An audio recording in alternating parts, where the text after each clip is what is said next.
As I said in my introduction, actually the beginning or the roots of the concept of covenant are taken from the human-human relationship. I direct you the story about Abraham and Abimelech in Genesis, because this is one of the stories that we have within the Hebrew Bible about a covenant which was made between humans.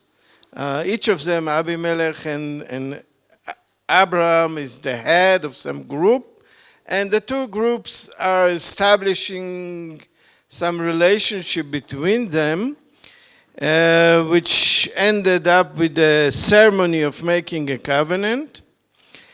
And but it is very important to see the introduction by Abimelech when he comes to Abraham and asks to make the covenant. He says, this is verse 23, ואתה ישבה לי באלוהים הנה אם תשקור לי ולניני ולנכדי כחסד אשר עשיתי עמך תעשה עמדי ועם הארץ אשר גרת בה.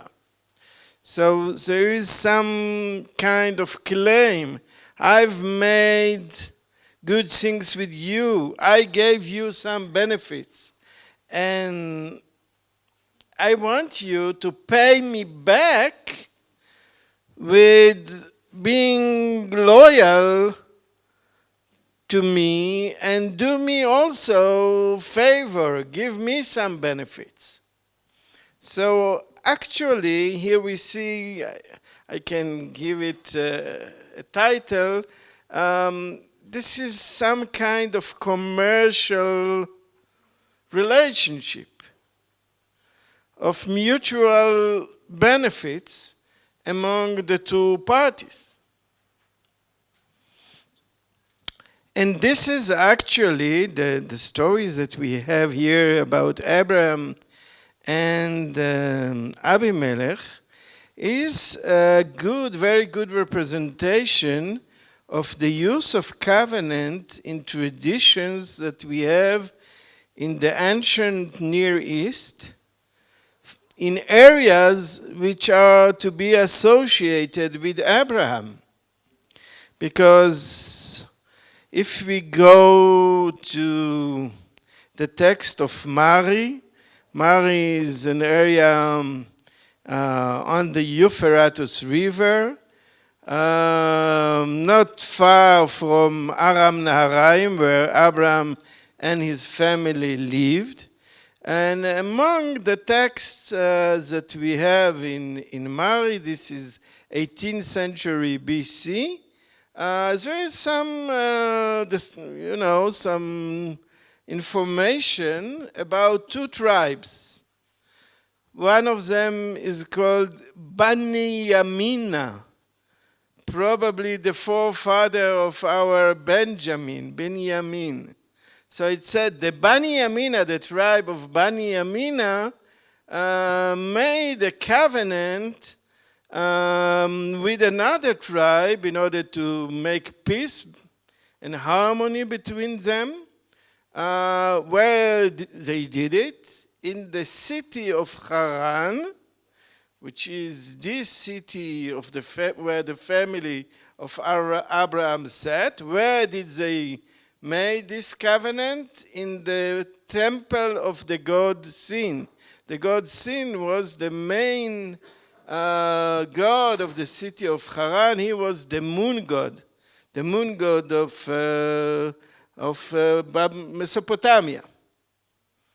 It's very interesting that the other city, which is connected with Abraham in our tradition, is Ur Kasdim. Ur is very far from Haran. Haran is now in Turkey, east-south Turkey, not far from the Syrian border. So I would not advise you to go there right now. But, it's a northern, western part of Mesopotamia. Ur is in the opposite side. It's southern, eastern of Baghdad, near the Persian Gulf. What the Arabs call Shat al-Arab, this area. So the two cities of Abraham are very far one from the other, yet there is one common thing to the two of them. Both of them are connected with the worship of this God, the God of the moon. Sin was the main chief god of two cities in Mesopotamia, only two. Not any other city was a center for the worship of Sin. And what are the two cities? Ur Kasdim, and Haran. Interesting. Think about the similarity between Sin, Sinai. Okay, this is an issue for next.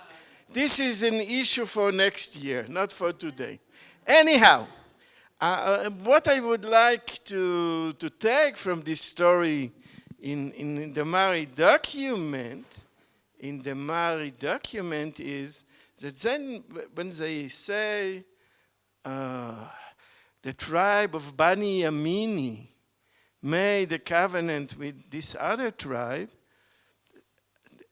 they don't say actually made a covenant, but they said cut a donkey.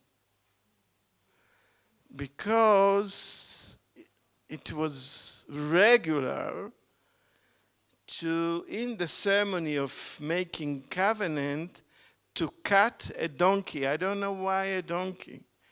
Into two pieces, and after you do you read the text of the covenant, you walk bein habetarim. So I remind you the time, 8th century BC, the area, Mari, Haran, they did Brit bein habetarim there.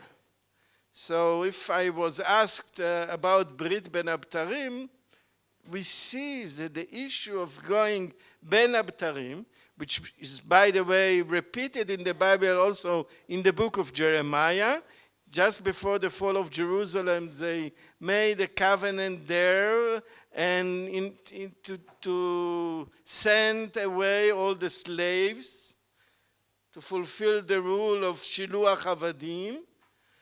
And Jeremiah mentioned by that, Auvrim bein bitrei ha'egel. So they didn't use donkey, but a kosher animal, a calf, cut it into two pieces and went in between it. Why this symbolism? I will come to this issue later when I discuss the covenant at Sinai. But what we can see here is that when we speak about making covenant, we are on a very old basis. Even the fact that in Hebrew, we say karat brit. Always is karat brit. Why karat? The root, the verb karat, is to cut. We say koret etzim, cut a tree. Why cut? For sure, I believe those scholars who claim the karat, the use of karat with regard to the covenant, goes back to the ritual of cutting the animals. So actually, we are speaking here about very, very ancient elements, that the Bible is a continuation of these elements. I've mentioned also Turkey, and most of the land of modern Turkey was inhabited in the time of Abraham by the Hittites. The Hittites had a very powerful kingdom in this area. It was an empire. And the Hittite emperor, he wanted to establish relationship with some minor governor of lands and area around him.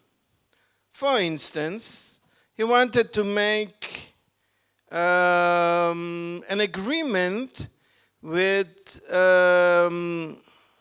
the governor of the city Ugarit, the famous city of Ugarit, where the documents of Ugarit were found, was a little bit southern of the Hittite Empire on the shore of northern Syria of today. So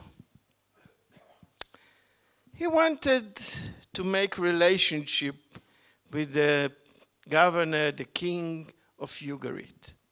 It was important for him to make covenant with him. You know why? Because Ugarit could also go with his enemy.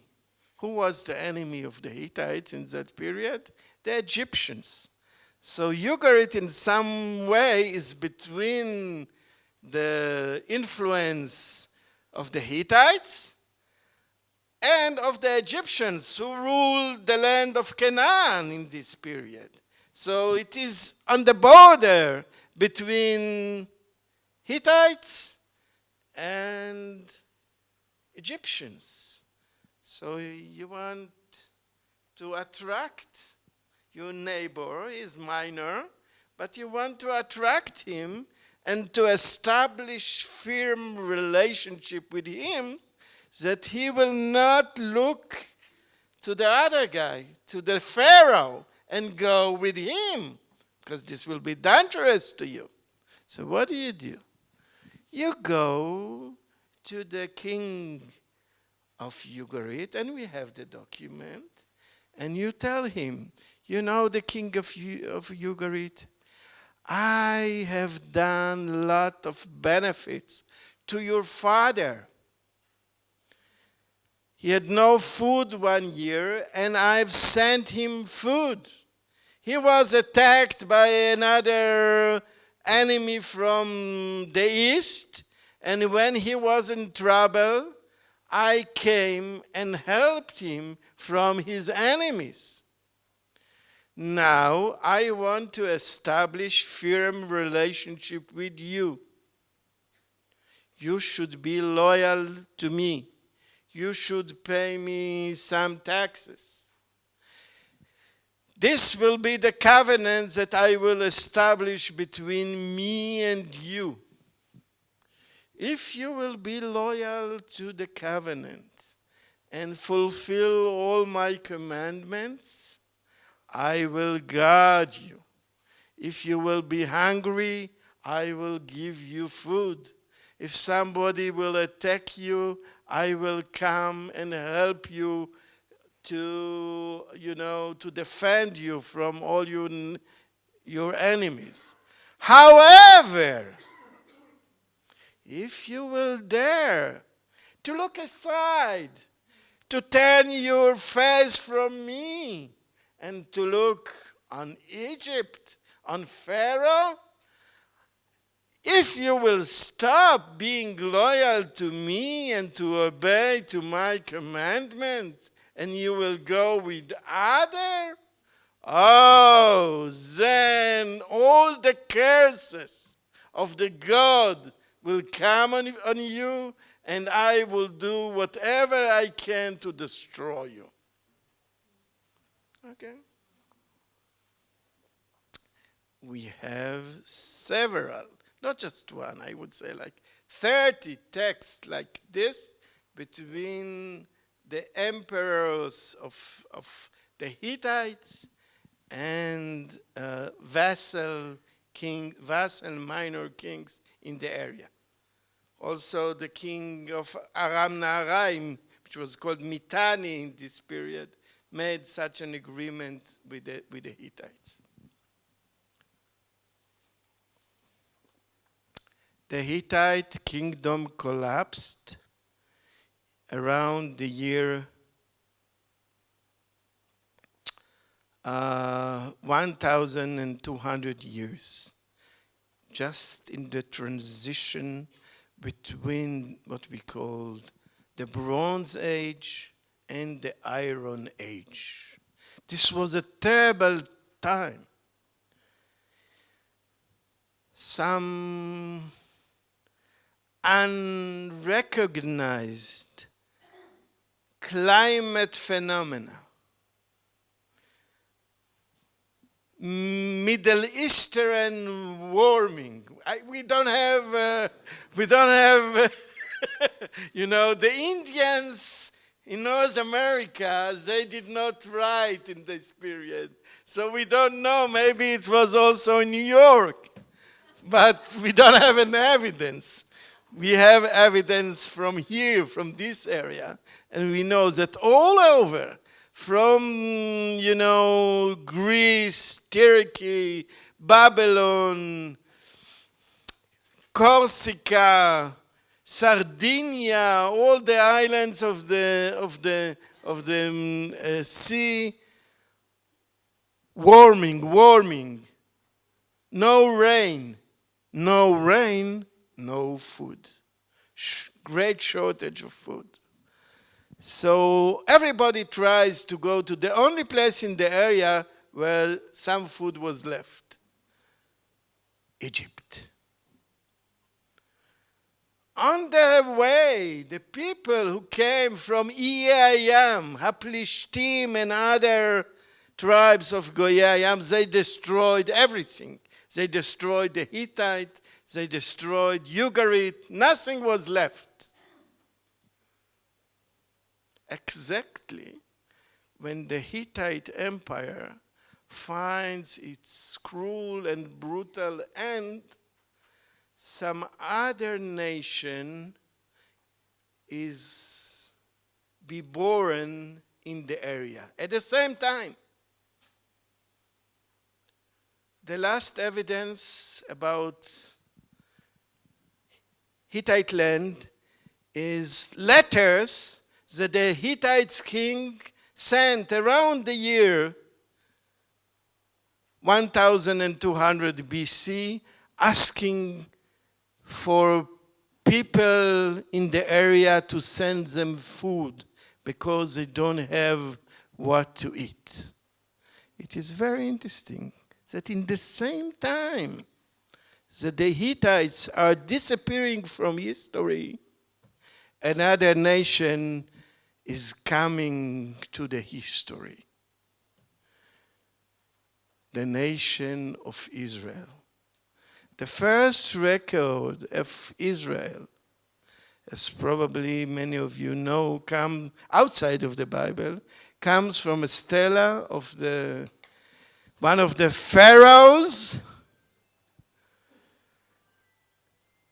His name is Merneptah, and his stela is in the Cairo Museum. Let's see what will develop. If things will secure, I will urge you to go to Egypt, to go to this museum. Don't trust. When I came there, my tour guide said, it is not there anymore. It was taken somewhere else. I didn't trust her. I sneaked to the area that she said, don't go there. And behind the wall, there it was hidden. It's in some kind of shadow place in the museum, but still there, a very black stela. At the end is written, Pharaoh Merneptah, the son of Ramses II, the biggest pharaoh of that period, is saying, I went to Canaan. I had a war with the city of Ashkelon. I have destroyed it. I've had a war with Gezer and Yenoam, and then Gezer on the area between Jerusalem and Tel Aviv, Yenoam in the area of the Kinneret, of the Sea of Galilee, And then I met a group, not a city, a group called Israel, and I have destroyed and annihilated them. Nothing is left of them, of this Israel. Okay, we are still here.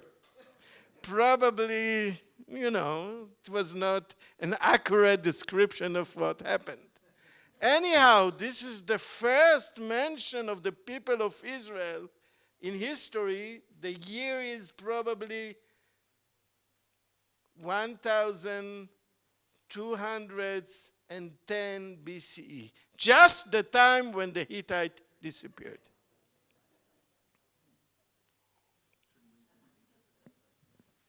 Excuse me?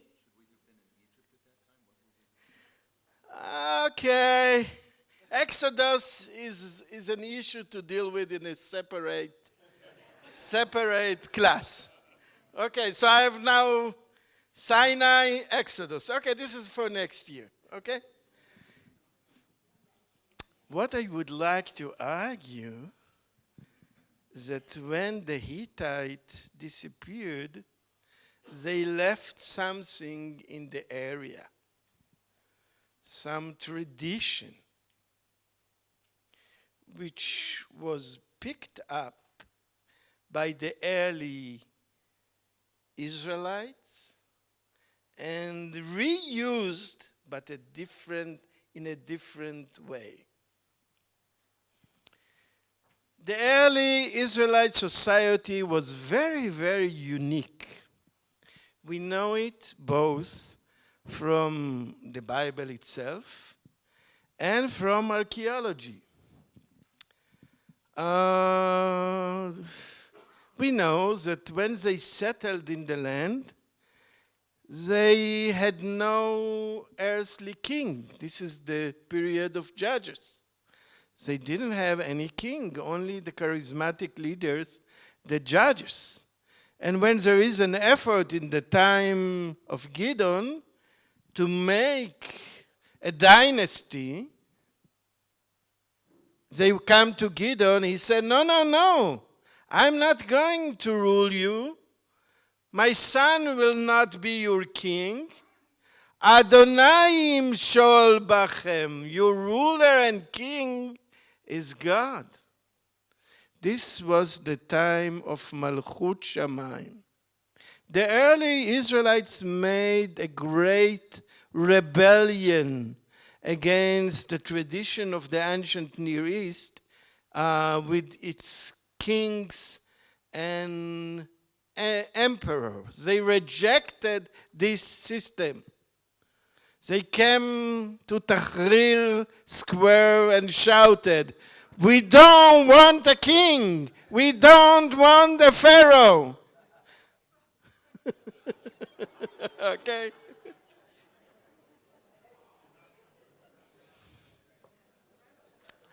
Something else that they did,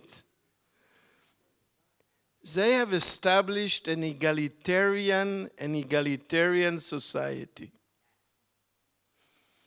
If we check the archaeological remainings of this period, amazing. All the houses are simple and similar.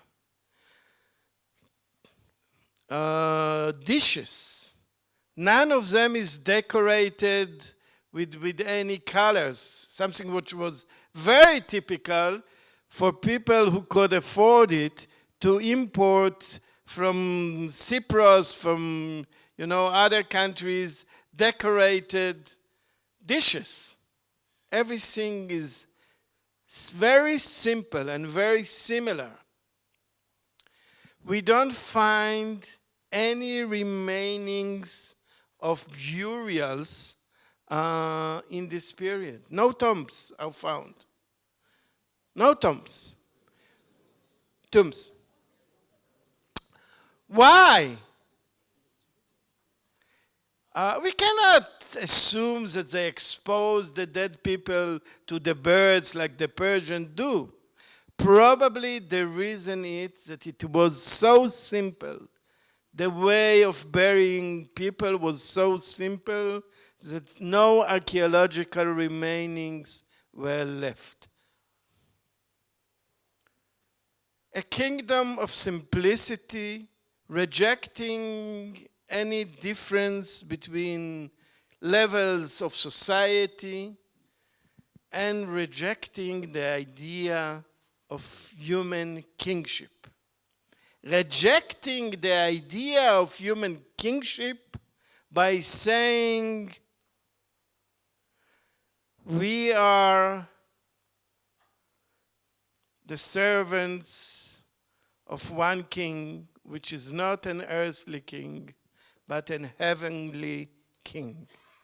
If you read Buber Malchut Shamayim, I think that he pointed it out very, very well, that the acceptance of Malchut Shamayim in this period of the judges was one of the main and central ideas of the first and early Israelite society. Kabbalat Malchut Shamayim is the other side of the rejection of Malchut Basar Vadam. It was a rebellion against the older traditions of the ancient Near East. However, they didn't throw away everything of the past. They knew the past. They came from the area of Aram Naharaim, and they knew what's going on in that area.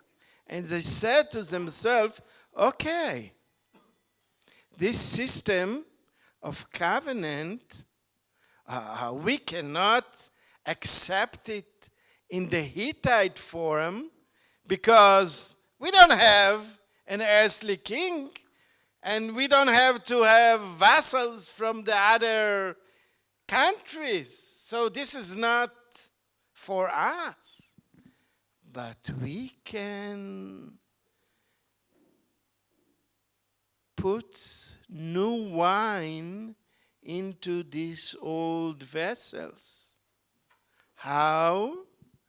We can take the format of the Hittite covenant and apply it to the relationship between our king, God, and us.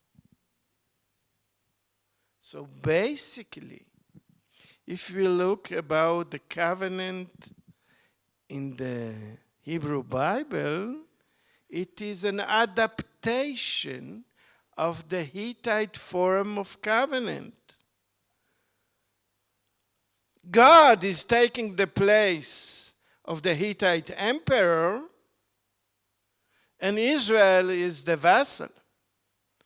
And like the Hittite emperor, when he wanted to attract the king of Ugarit and to avoid him from having an affair with Pharaoh in Egypt, he started by telling him, I have done all these benefits to you and to your father.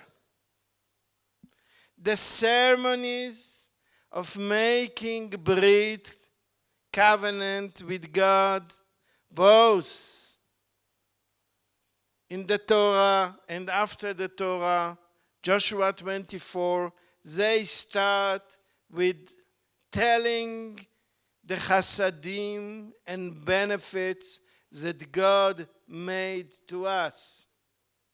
Even the beginning of Aseret HaDibrot is Anochi Hashem Elohecha Asher Hotzeticha Me'eretz Mitzrayim. The rabbis understood it. Without telling what are the benefits that I gave you, there is no basis to some legal demands. Because here, like in the Hittite example, it's a bilateral relationship which are based on mutual benefits. I gave you this and this, so I ask you to be loyal to me, to make my commandments.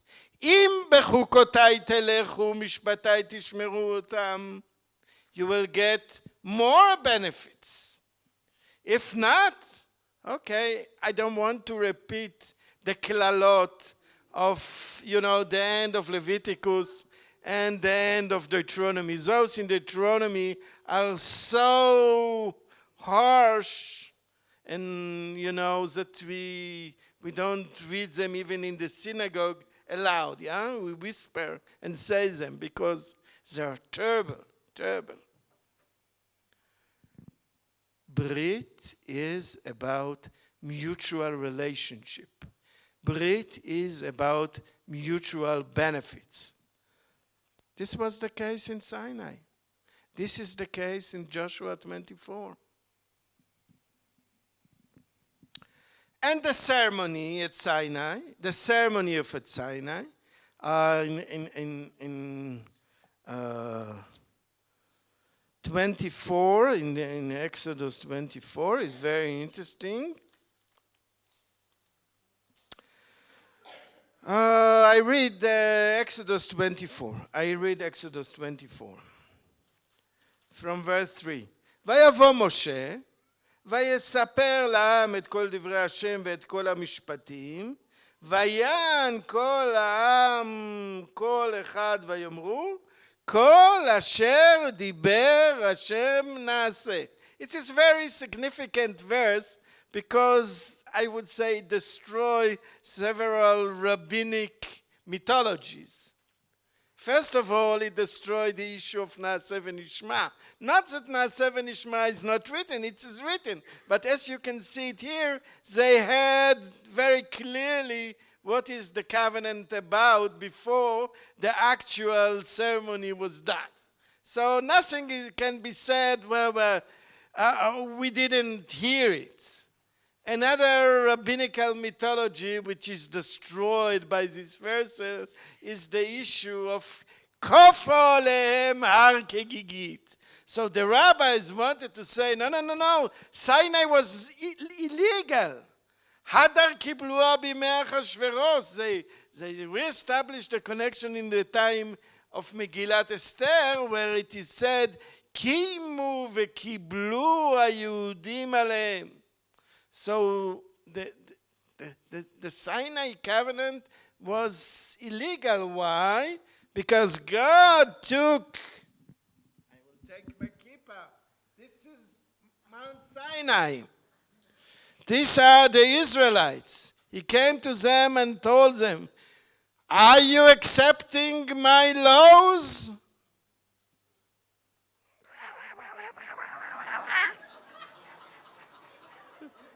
ואם לאו, פה תהיה קבורתכם. Okay, well, this is, I like this Gemara. It's nice. But if I go back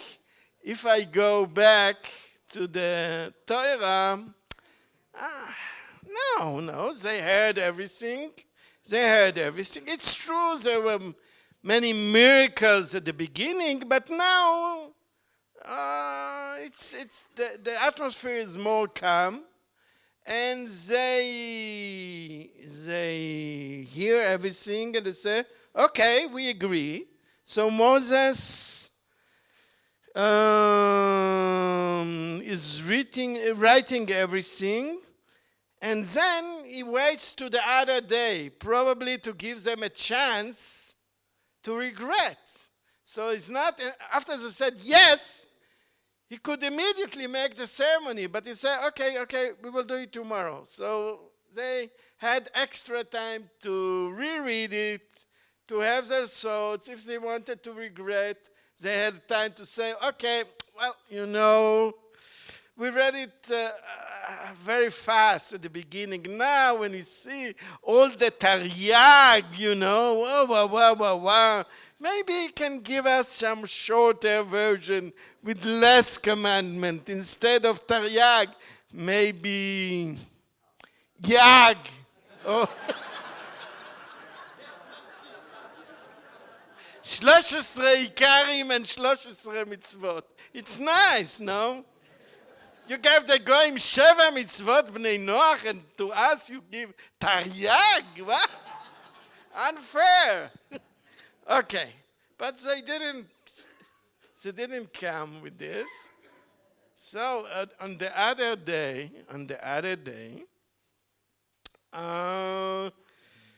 Moses is building the ויכתוב משה את כל דברי השם וישכם בבוקר ויבן מזבח תחת ההר. I'm in 24:4. ו12 מצבה ל12 שבטי ישראל. וישלח את נערי בני ישראל ויעלו עולות ויזבחו זבחים שלמים לאדוני פרים.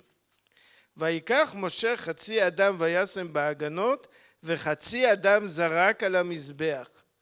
ויקח ספר הברית, he took the book of covenant, and here again, actually they hear it twice. He read it again to the people, second time, and here they said, ויאמרו כל אשר דיבר השם נעשה ונשמע. But נעשה ונשמע, according to the pshat here, it means that we will obey. It's not that we will do it before we heard what he, because they heard it twice. He read it twice to them. Okay? So then נעשה ונשמע is, you know, as I said, rabbinic mythology. And then it's very interesting. ויקח משה את הדם, ויזרוק על העם, ויאמר, הנה דם הברית אשר כרת השם עמכם על כל הדברים האלה. So, part of the blood is put on the stones of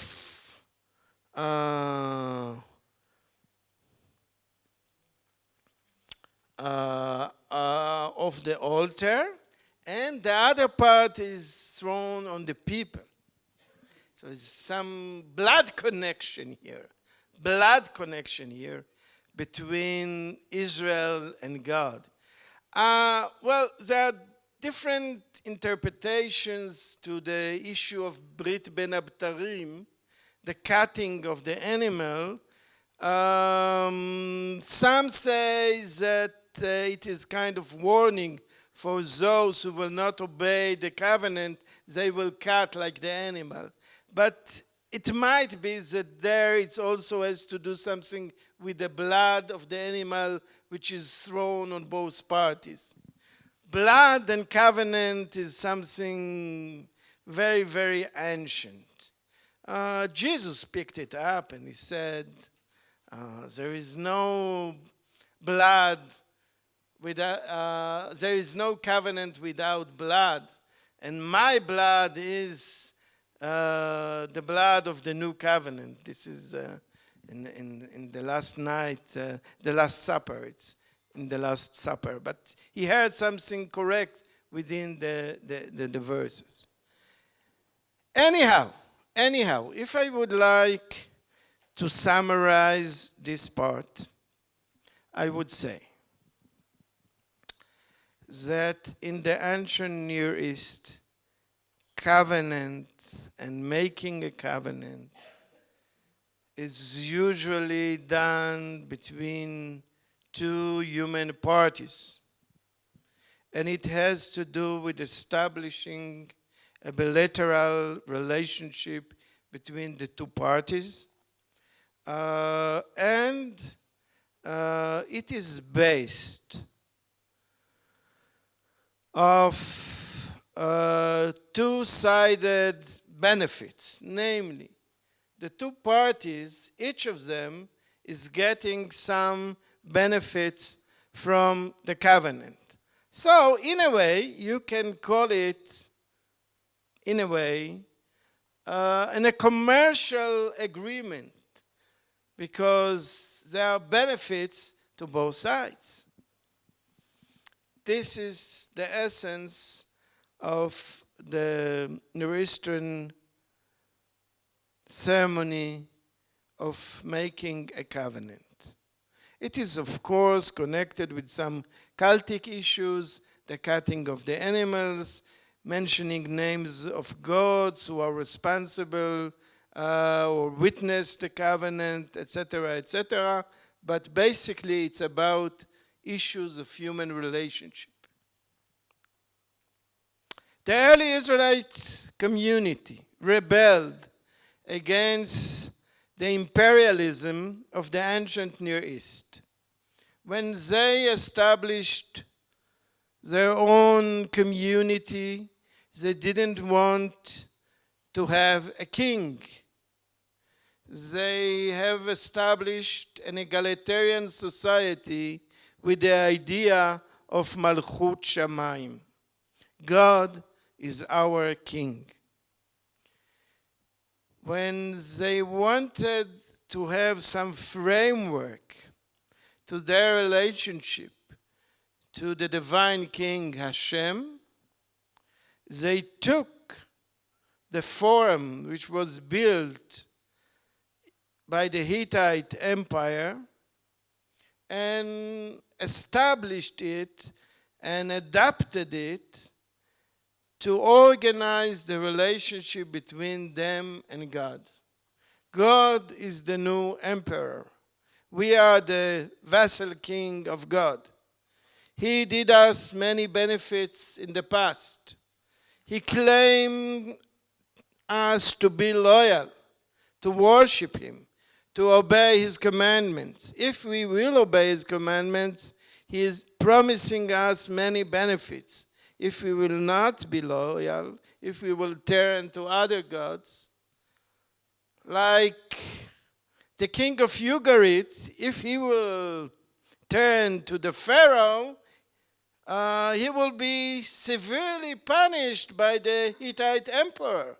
The same way, if us, the vassal of God, if we will turn our faces to other gods, Elohim Acherim, he will become very angry. It is stated in Vayayim Shamoah. Right? You know Vayayim Shamoah by heart? Anybody can say out Vayayim Shamoah by heart? I want a volunteer. Stand up, stand up. Okay. No.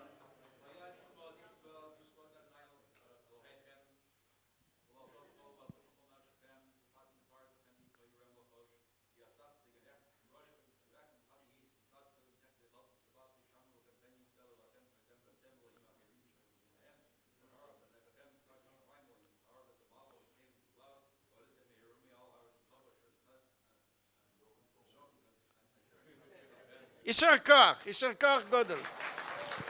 Wonderful. So, actually, this is a part of the covenant. Vayayim Shamoah, it's it's all Bechukotai is put here in 4 or 5 verses. If you will obey, V'natati gishmechem beita, you have food, you have rain, you have everything. If not, ועצר את השמיים ולא יהיה מטר, והאדמה לא תיתן את יבולה, ועבדתם מהרה. This is the whole thing. So if Kriyat Shema is Kabbalat Malchut Shamayim, as the rabbis defined it,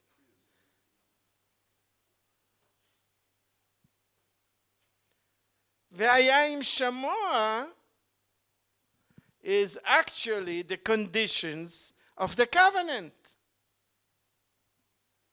The Hittite emperor, if you could read Kriyat Shema, would say, perfect, you have copied it, very nice. I'm thinking about suing you for the royalties again. Okay. But it is a very, very faithful version to the ancient Near Eastern tradition. This is what we have in the biblical covenant. However, when we continue one chapter from Exodus 24 to Exodus 25, we are in a different world. Why? Exodus 25, the beginning of Parashat Truma, is one of the main units of the priestly code, what we call P. In my Hebrew studies, in my book, Mikdash Admama, my main book is called Mikdash Admama, The Sanctuary of Silence. In this book, I used, in the Hebrew version, the term Torat Kehuna. You know, it's better to a Jewish, you know, I came from Talmud, from Yeshiva, so P. So I gave the name Toras Kehune. It's nice. So in Torat Kehuna, we have covenant, but the covenant there is only in the pre-Moses period.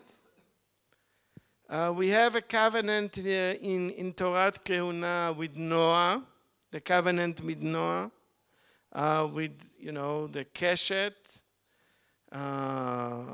This is P's a tradition on the flood. And we have also the covenant with Abraham in Genesis 17, the Brit Milah. These are the two units which are assigned by scholars to the priestly tradition, and they have covenant there. But it's very interesting. When the time of Moses come, no covenant is mentioned in the priestly tradition in the time of Moses. The time of Moses is, we have a different term, edut. And this is what we have in Exodus 25 about the ark. I'm reading Kaf Aleph 21, Exodus 25:21. ונתת את הכפורת על הארון מלמעלה, ואל הארון תיתן את העדות אשר אתן אליך. עדות. And לוחות העדות, ארון העדות, never covenant, not ארון הברית, not לוחות הברית, עדות. What's the difference between covenant and עדות? The difference between covenant and edut is that edut is not connected to bilateral relationship. This term also has some ancient Near Eastern history. It is something which was very much used by the Assyrians in the time of the flourishing of their empire in the 8th and 7th centuries. The Assyrian became the greatest empire of the ancient Near East. Greater than the Hittites of the early period. Greater of the Babylonians of the early period. Greater than the Egyptians of the early period. They conquered each and every, all the kingdoms in the area. So, unlike the emperor of the Hittites, who wanted to attract the king of Ugarit, remember? And to promise him, to tell, okay, my father did all these good things to you. I did all, please come and have covenant with me. Why he has to be so nice to him? Because he knew that the king of Ugarit had another option. Who was the another option? Pharaoh. So when you have a customer and you know that your customer, he has another option, you must be nice to him in order to attract him. Otherwise, he will go to the other guy, not with you. This is life. The Assyrians were so strong that they did not have to promise any benefits. When they conquered a land or were, had an impact on some land, they made what they called adeh. Adeh is edut. And what is the essence of the adeh? You should be loyal to me. You should obey my commandments. If you will not obey my commandment, I will destroy you. Okay? They don't promise any benefits. They just warn you. Because the relationship, the loyalty to the Assyrian emperor is not based on benefits that you will get from him. He don't promise any benefits. You just have to be loyal to him, to obey and to do his commandments. What is the theological implication of the Torat Kehuna, which avoid the Terem Brit in Sinai event and further on, and build everything on Edut? It is a different theology. It is a theology which says you have to fulfill the commandments of God. By this you will be closer to God, to his sanctity, but don't expect any earthly rewards from God. He will not come to give you rain. He will not come to heal you. He will not come to help you in some other difficult situation. As Yechezkel Kaufman have rightly noticed, in the Mikdash of P, of the priestly Mikdash, there are no ceremonies to ensure success in battle. Samuel, when he went to a war with the Philistine, before the war, he sacrificed Taleh Halav, a young lamb, in order that God will hear him and defeat the Philistines. Nothing like this is to be found in the book of Leviticus. No priestly ritual to give you military success. There is no, we have Tfilat HaGeshem in Chazal. We have Ta'aniyot for Geshem in Chazal. Elijah in Mount Carmel built an altar and brought sacrifices in the time where they didn't have rain for 3 years. and then there is a competition between him and the people of the Baal, who will answer, who will bring rain after the sacrifice. There are no sacrifices in the priestly temple for rain. Namely, if I would like to use a Maimonidean, Leibovitchian terminology, the avoda of the Kohanim in the temple is avoda lishma.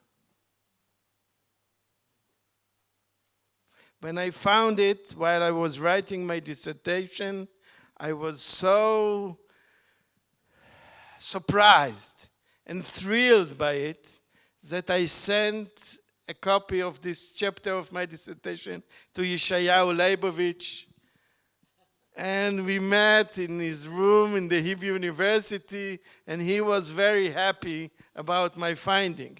I asked him, Yeshayahu, do you have any problem with biblical criticism? I asked him because Nechama, his sister, shouted on me when I turned into biblical studies in the door of the Hebrew University for 15 minutes, you know. Like 50 people were around me. She was shouting, you should continue studying Yerushalmi, because I was writing a dissertation on Talmud Yerushalmi. Why do you stop studying the Yerushalmi and go to this nonsense of biblical criticism? Hevel, Havalim, Urut Ruach.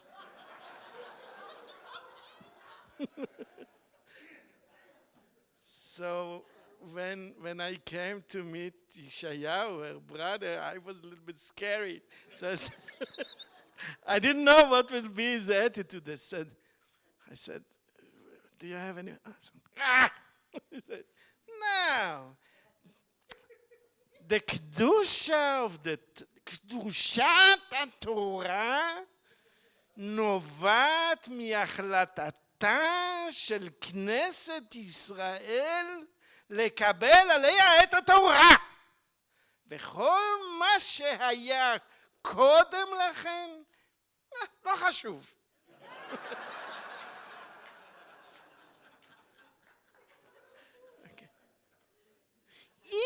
Indifferenti. He liked this word, indifferent. It's indifferent, all these sources. But now he said, I said it's indifferent. That the prehistory of the Torah is indifferent. But now I say, no, there is some difference, because you show me Rambam in the Torah. Maimonidean group in the Torah. I'm so happy about it, he said. Good. Okay, this is the priestly tradition. Very, very unique. Very, very different. Rejecting of the, I would say, commercial relationship of the Brit, and claiming avodah lishma. Avodah lishma. This is the essence of P. Avodah lishma. I go now to the last part of my survey, which will be connected with Jeremiah, Ezekiel, and Ezra and Nehemiah, and the words of David Hartman.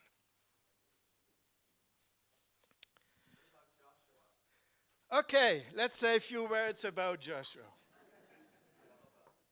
Joshua is wonderful. Joshua is wonderful. What is wonderful in Joshua is that, first of all, I mean, you know, I like it's like these pearls in the Bible. You read, you think you know everything, and then bam! Okay.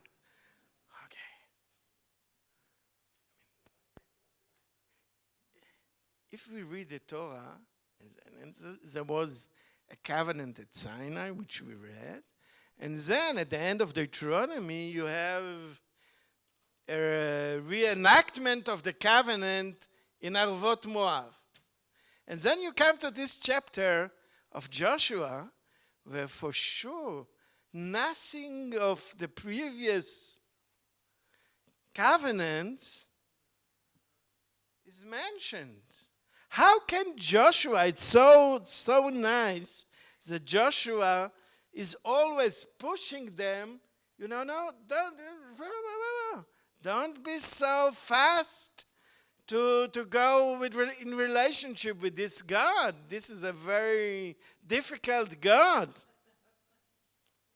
And when they say, okay, first of all, he started, this is again something which is not mentioned in the Torah. The Torah is, there is some censorship about the period of Haran. As I told you, the family came from Haran, from Ur Kasdim, and what happened there? I mean, what was, when we say in the beginning of Joshua, בעבר הנהר ישבו אבותיכם מעולם, תרח אבי אברהם ואבי נחור, ויעבדו אלוהים אחרים. Probably the god that they worshipped mainly was Sin, the god of moon, Yareach. Yareach, Terach, Levana, Lavan, Sahar, Sarah. Okay, maybe some hints. Probably Avotenu hayu of day Ael Sin Becharan. Probably. So the Torah doesn't want us to know about it. There is some censorship. You can't find it in the book of Genesis. But Joshua 24 is free to tell you, okay, it's no shame. I mean, we were like the others. Before God was revealed to us, we were like every other nation in the earth of this time. בעבר הנהר ישבו אבותיכם, מעולם, תרח אבי אברהם ואבי נחור, ויעבדו אלוהים אחרים. And then he said, okay, it's not just that in Sinai, in Ever Nahar, in Haran, you worshipped foreign idols. He gave you another hint in verse 14.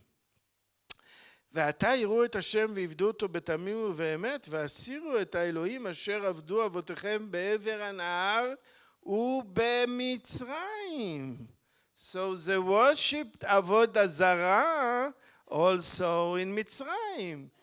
Do you remember it from the book of Exodus? No, it is not there. So the Torah censored this fact also. It is also mentioned in Ezekiel chapter 20. So basically, I mean, you have such a long historical tradition of worshiping many deities. So you can choose. You can go to the gods of Mesopotamia, Sin, Marduk, Bel. You can go to the Egyptian deities that you know, Ra, Set, Hathor. But he says you can also worship Elohei Ha'emori asher atem be'artzam. You can worship Baal, Asherah, Mot, Yam, Anat. Plenty of gods. ואנוכי וביתי נעבוד את השם. Okay, I've already made my mind. I'm going with Hashem, but for you, there's a supermarket of deities from all colors and all cultures. Just go inside the supermarket and take something. It's open for you.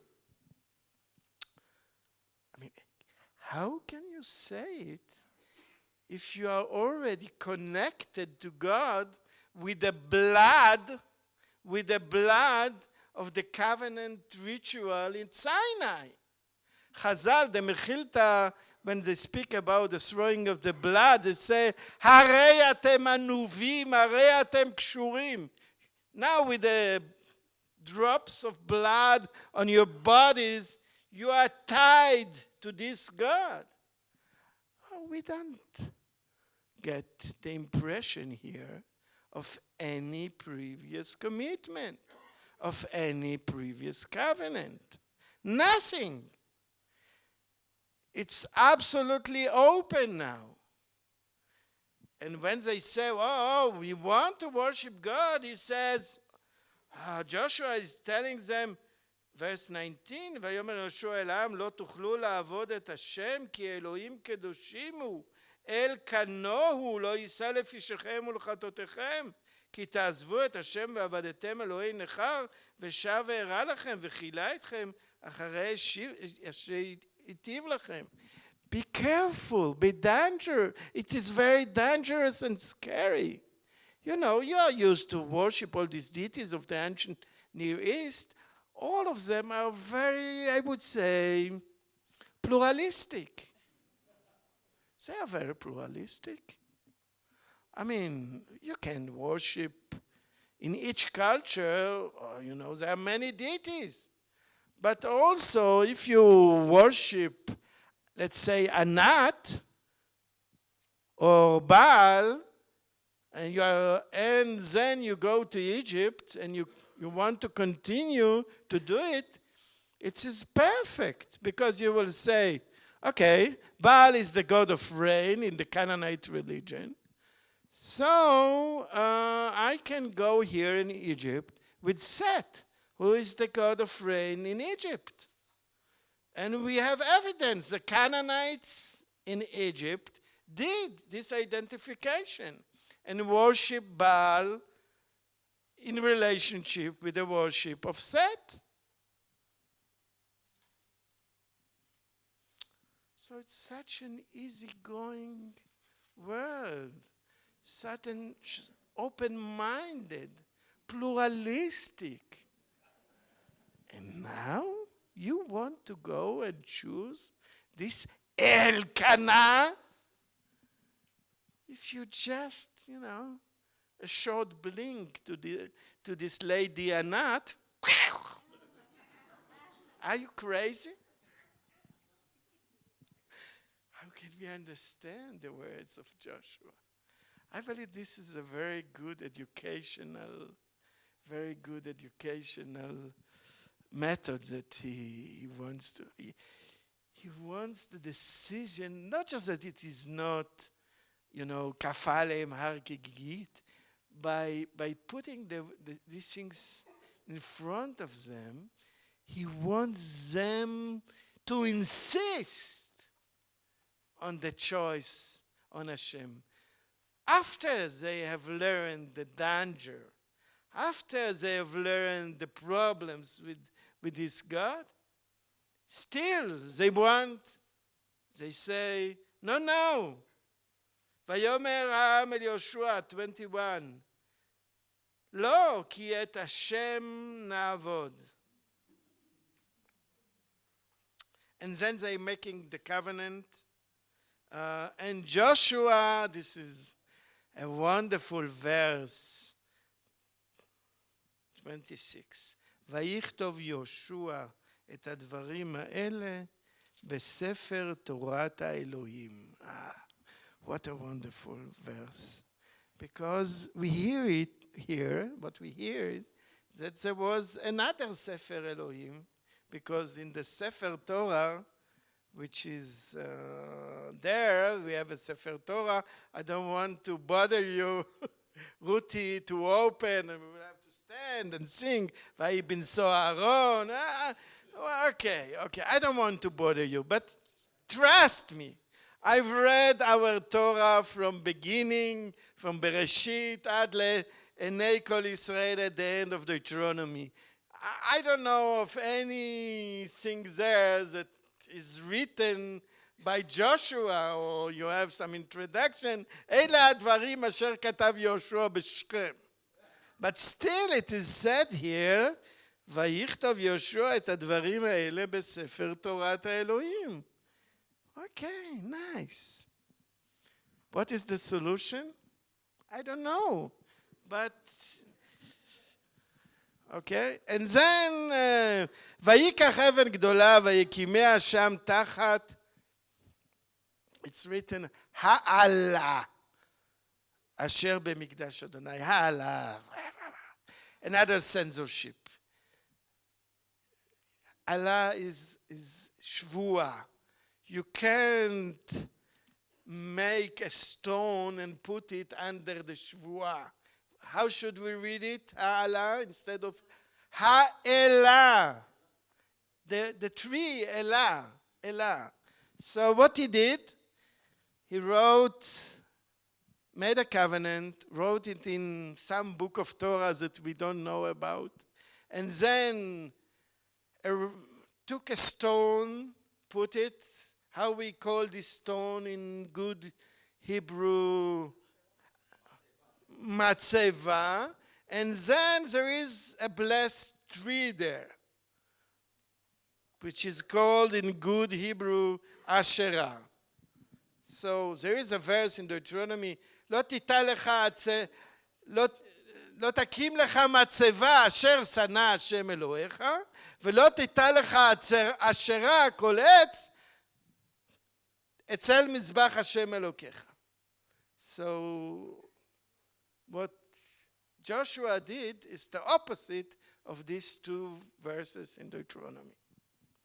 So after all, even though we have just this one God, there's some sense of plurality in this book, because contradictions, debates about where was the covenant done, how was it done, is it legitimate to make a matzeva like Joshua did or not? Sacred tree, is it good or bad? Joshua thought that it is good in the connection of a covenant. In the story of Abraham that we started with, ויית אשל בבאר שבע, ויקרא שם בשם השם.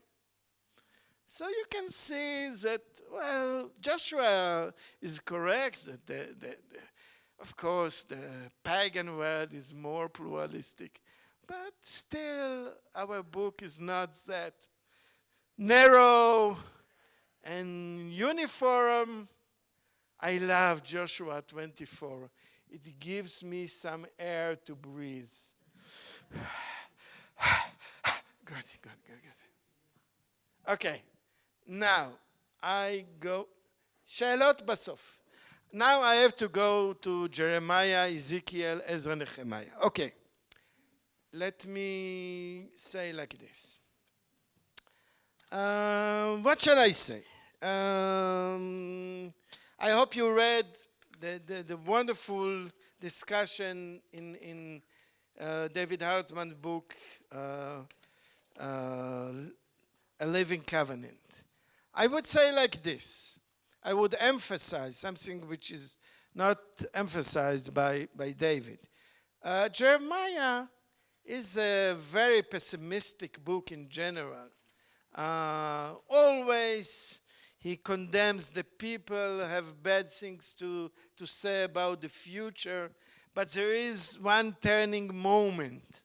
And what is this turning moment? This comes around chapter 30, when the Babylons are there, surrounding Jerusalem. Then, finally, Jeremiah becomes very optimistic. I mean, not to say that the city will be saved. No, he said from years that the Babylonians will destroy the city, the people will go to exile. But he sees some hope in the future. And this chapter or passage about the new covenant in Jeremiah is a part of the prophecies which were said just before the destruction of the temple by the Babylonians. In this very, very difficult, very, very disturbing and difficult situation, Jeremiah had some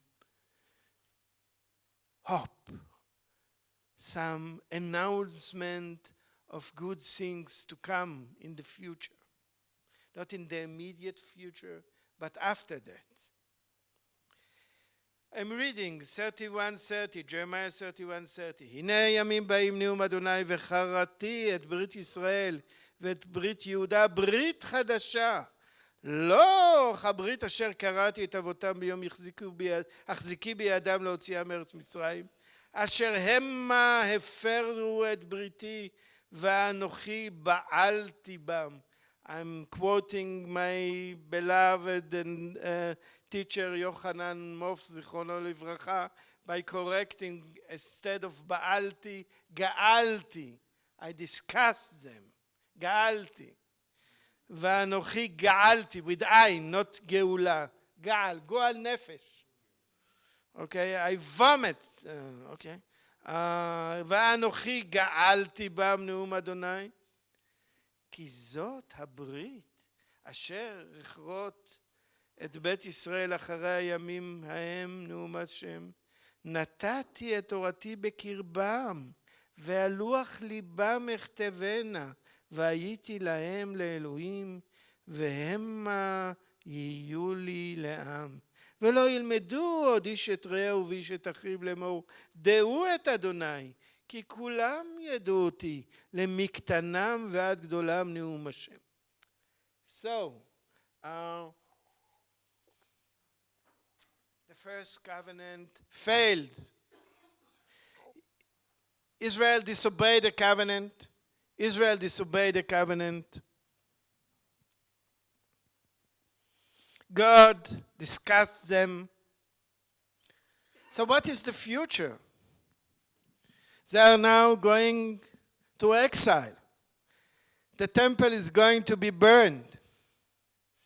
Many will be killed. What is the hope for the future? Can we have a new covenant which will be similar, like the covenant of Sinai? But it should happen the same way. Israel proved that they cannot keep the covenant. So how can we speak about a new covenant after the exile in the time of the return when there is no change? It will fail again. Oh, say Jeremiah, no. The solution is to have a different covenant. A covenant which will be written on the heart of the people. Automatically, they will know it and perform all of its commandments. Free choice must be taken out, because the first covenant was built on the ability to choose. אתם ניצבים היום לפני אדוני אלוהיכם. You have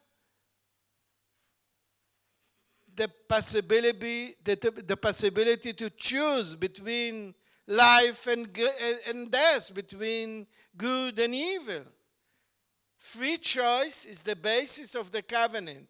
אם בחוקותיי תלכו, ואם בחוקותיי לא תלכו. You can go and obey, and you can disobey. This is basically to the covenant. The possibility of the human mind to decide where to go. To keep the covenant or to disobey. It's open for you.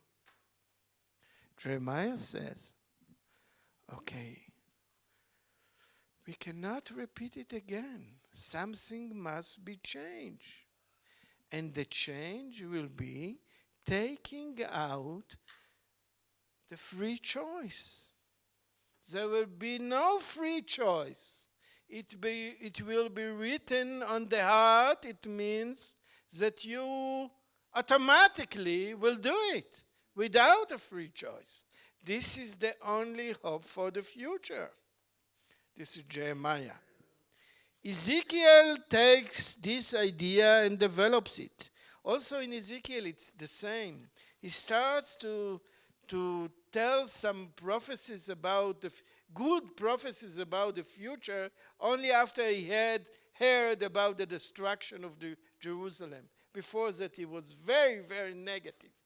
Just on the moment when the message about the destruction of the temple came, he started to say good words. But in his idea about the restoration, also he takes the same idea of Jeremiah and develops it. I'm reading Jeremiah 36:26. Ezekiel 36:26. ונתתי לכם לב חדש, ורוח חדשה אתן בקרבכם, והסירותי את לב האבן מבשרכם, ונתתי לכם לב בשר, ואת רוחי אתן בקרבכם, ועשיתי את אשר בחוקיי תלכו, ומשפטיי תשמרו ועשיתם. A heart surgery. The heart is taken and replaced by a new one. But the new one, which God put inside your chest, had a small program in it with Taryag.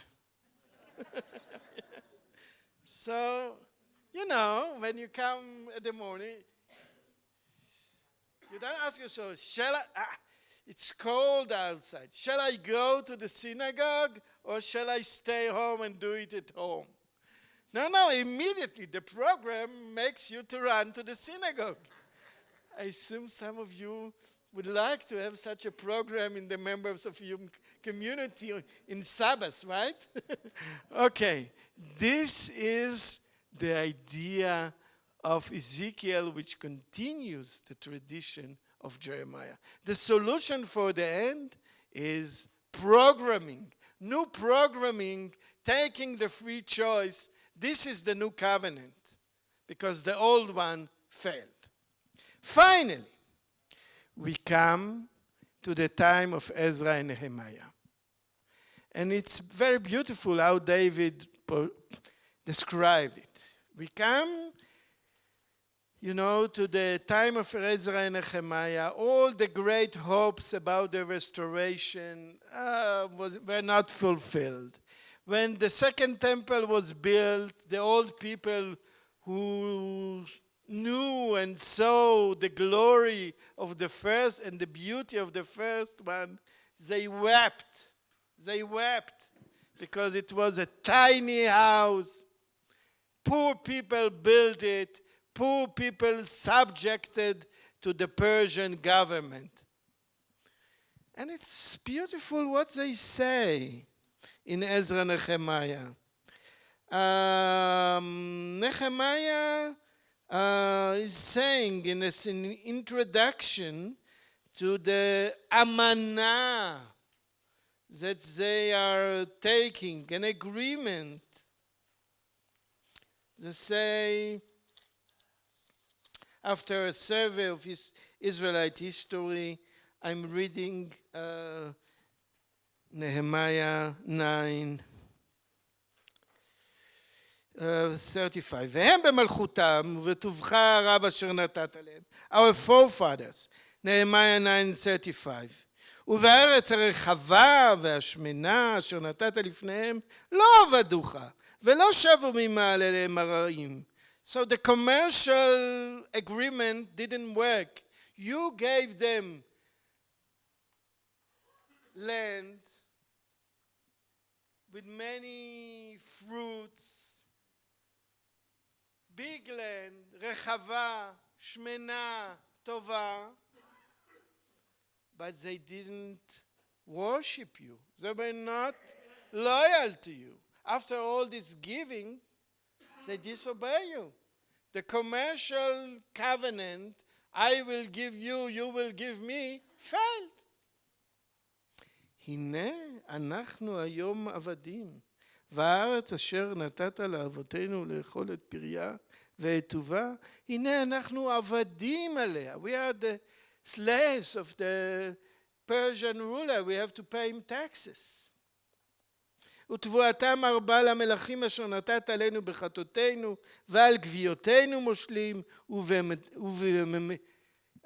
ובהמתנו, they can take whatever animal from us, from a cow, a donkey, they come and see it and take it. כרצונם, ובצרה גדולה אנחנו. The promises were not fulfilled. The commercial covenant did not prove itself from both sides. ובכל זאת אנחנו כורתים אמנה. They don't want to use the term covenant because the covenant failed. The fathers did not obey the covenant even though God gave them so much. The promises about the future, about their time of return, God failed to fulfill them. Because Dr. Isaiah spoke so high about the Jerusalem of their return that all the nations will come, they bring fortune to it, they will come and serve me. כי ביתי בתפילה לכל העמים. Nobody came. It's a tiny temple of slaves. And they said, okay, you know what? בכל זאת אנחנו כורתים אמנה.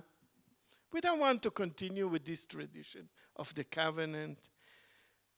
The situation is not glorious at all, but we want to be loyal to the Torah.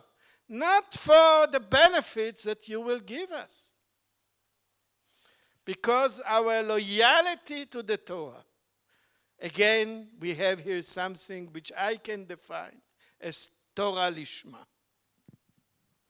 So, in order to summarize my class, I would say that the main tradition within the Bible is a tradition of a Brit, which is some type of commercial agreement based on mutual benefits to both sides. And it failed. It failed then, and what can we say in our generation? I had many discussions with David about covenant. I told him you shouldn't call your book Living Covenant because actually you are not speaking about covenant, you are speaking either about Edut or about Amanah. And he said, yes, in principle you are right. But you know, people like the term covenant, so I use it, even though I don't mean it in the old sense. David, in his last appearance in this Bet Midrash before the public, said something which was, you know, so strong. He came here a year before he died. He said, I want to make tshuva. I made a bad mistake all my life because I did not take seriously in my books the issue of the Holocaust. I think this is something very wrong that I did, and I want to make tshuva on it. I think I have to write more and to relate to it in a significant way, which I did not in all my writings. I want to follow his last remark and say, can we, in our generation, hold with the term of covenant in the old way, the old biblical way, after Auschwitz? I don't think so. I don't think so. I don't think that the Holocaust can be part of any theology of mutual loyalty and benefits. I don't think it is possible at all. So what? I believe the Tanakh still gives us two possible terms which can even now hold for us. The one is the Edut of Torat Keuna, and the other one is the Amanah of Ezra and Nehemiah. Both of them are not connected to any mutual beneficial agreement. They don't even ask us to believe in divine providence, in Hashgacha, in Sachar, in Gmul. The two of them are about Torah Lishma and Avodah Lishma. These are the two terms that I think can be adopted and maintained even in our time after the Holocaust. So I would like to say the covenant is very central in the Tanakh. It is true. But most of it, in my personal view, in my personal life experience, as a person who most of his family was killed in the Holocaust, I cannot go with it. But at least I see two serious options outside of the realm of covenant within the Tanakh. Edut ve'amanah. Edut ve'amanah. So I would write a book with the title Edut ve'amanah. I think this is the book that we need for our time.